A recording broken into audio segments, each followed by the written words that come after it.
আসসালামু আলাইকুম। সবাই কেমন আছেন? আলহামদুলিল্লাহ ভালো আছি। রিসেন্টলি আমি অনেকগুলো ব্লগে দেখলাম যে বিশেষ করে বিজনেস ব্লগ, ওরা বলে যে ভাই আপনি 2,000 টাকা হলে ব্যবসা করতে পারবেন, 3,000 টাকা হলে ব্যবসা করতে পারবেন, আপনি শুরু করে দেন আজ থেকে, আমরা মাল দিব, আপনি ব্যবসা করেন। ভাই এইসব ভিডিও দেখে কখনো ব্যবসায় আপনারা আসবেন না। যদি আপনাদের পার্সোনালি কোনো যদি এক্সপিরিয়েন্স যদি না থাকে, বিজনেসে নামবেন না। যদি আপনাদের বংশের ভিতরে যদি কারো যদি ব্যবসা জানা থাকে তাহলে ব্যবসায় নামেন। আন্দাজা ফেসবুকের পোস্ট দেখে যদি ব্যবসায় নামেন তাহলে লাইফটা নষ্ট হয়ে যাবে। ওইটা আমি আমার নিজের এক্সপিরিয়েন্স থেকে বলতেছি।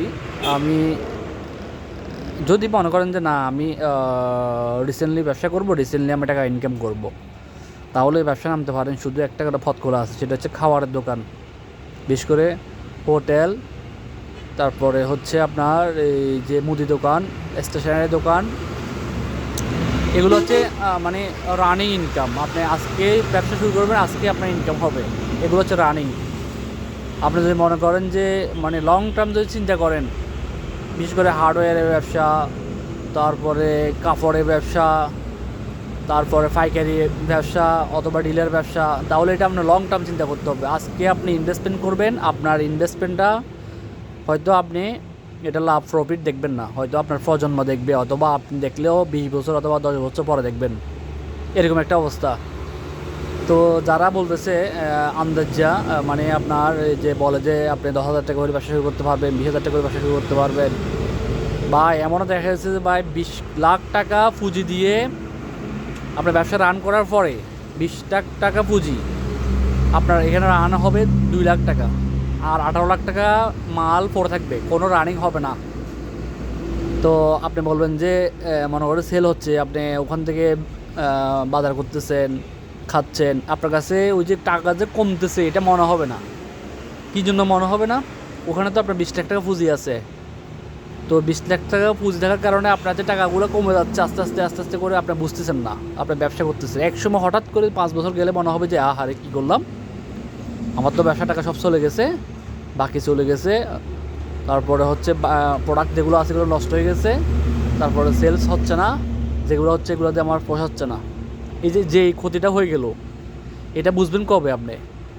মানে হারায় মারা যেটা বুঝে মানুষ ওইটা আর কি, মানে আপনার মিনিমাম 6 বছর অথবা 5 বছর পরে যায় বুঝবেন এটা, আপনার যে প্রফিট হয় নাই বা আপনার যে লস হয়েছে এটা বুঝবেন না সহজে।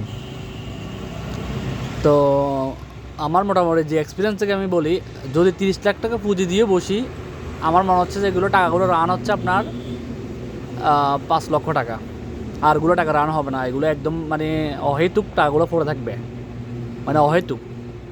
এর ভিতরে আপনার বাকি আছে, বাকি যাওয়ার পরে বাকি টাকা খুঁজলে আপনার পাবেন না। এগুলো টাকা মানে এগুলো হচ্ছে আপনার লস প্রজেক্ট। এর ভিতরে কিছু মাল প্রোডাক্ট নষ্ট হয়ে যাচ্ছে, এগুলো ফেলে দিচ্ছেন, এটা লস প্রজেক্ট। কিছু মাল শোয়ের জন্য দোকানে পড়ে আছে, এটা লস প্রজেক্ট। এটা না থাকলে দোকান অন্য মাল সেল হবে না।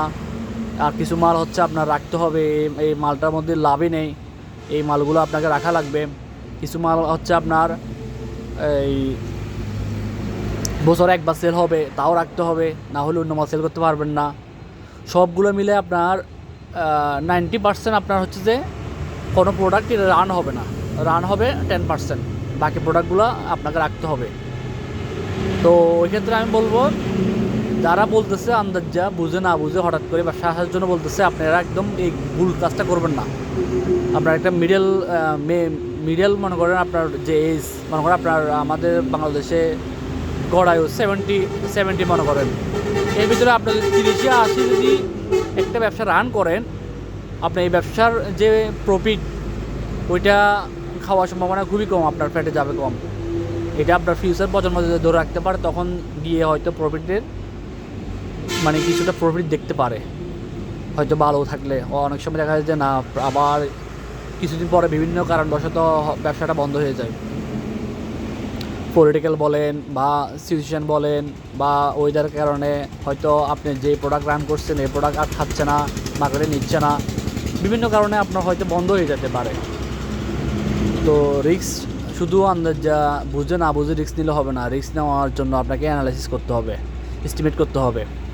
আপনাকে কী নিয়ে আপনি ব্যবসা করবেন। আপনি লং টার্ম ব্যবসা করবেন, নাকি শর্ট টার্ম ব্যবসা করবেন, নাকি আপনি এটা পার্মানেন্ট ব্যবসা করবেন, নাকি আপনি এটা টেম্পোরারি করবেন, নাকি রিসেন্টলি জব পাচ্ছেন না ওই জন্য করবেন।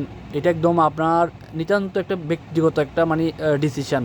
আপনি হুট করে ইউটিউবের ভিডিও দেখে একটা ডিসিশান নিয়ে ফেলবেন, নিয়ে ফেলার পরে আপনার একটা বিশাল বড় অঙ্কের একটা প্রজেক্টের লস হবে। তার ওই লসের বোঝা মাথা নিয়ে নিয়ে ঘুরতে ঘুরতে আপনার লাইফটা চলে যাবে।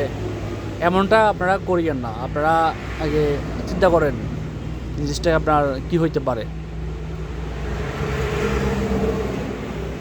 আমি এই কথাগুলো বলার পিছনে একটা যুক্তিসঙ্গত কারণ আছে। আমি দেখলাম মানে ফেসবুকে অনেক ব্লগ, আপনারা ব্যবসা শুরু করতে পারেন 10,000 টাকা দিয়ে, 50,000 টাকা ব্যবসা। আর ব্যবসা যে করে ও জানে কয় টাকা আর ব্যবসা হচ্ছে।